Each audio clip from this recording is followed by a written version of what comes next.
Brunson's got to be the star of the series.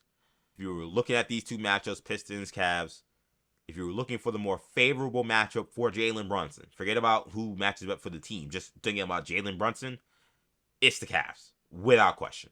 You found your favorable matchup in Cleveland. Cleveland's defensive backcourt with Harden and with Mitchell leaves a lot to be desired, which is why I assume it will be Max Strus to start on him. Max Strus was fighting like hell, and at the end of the day, he actually ended up wearing down. It was a team effort, but they ended up wearing down Kate Cunningham. But he also took a lot of belt to ass in that series too from Kate Cunningham. He's a pretty good defender. He doesn't seem to be the right kind of matchup. I don't think he has the kind of quickness and foot speed to stay in front of Brunson consistently, which is why I think this also probably becomes a Dennis Schroeder series for Cleveland. Schroeder is in the rotation. He's going to play, but I think there are going to be plenty of games where he plays a lot more maybe than Strus. We'll have to see how Strus does handling Brunson.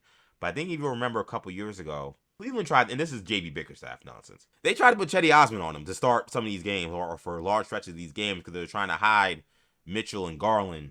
And it was like, I'm like, are you kidding me? Jalen Brunson looked at him like, are you kidding me? And I feel like this could be another Chetty Osman deal. Jalen Brunson, I believe he's the best player in this series. He's a superstar, and this is his moment, man. Like, the Knicks have been knocking on the door, trying to get to the NBA Finals. You came here, you've been the savior that the Knicks fans didn't necessarily expect you to be, but have now been pleasantly surprised and euphoric to have. This is where you got to get it done.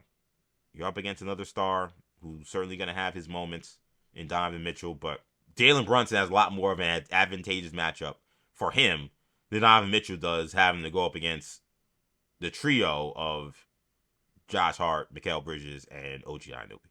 So Brunson's got to be a superstar. He's got to dominate this series.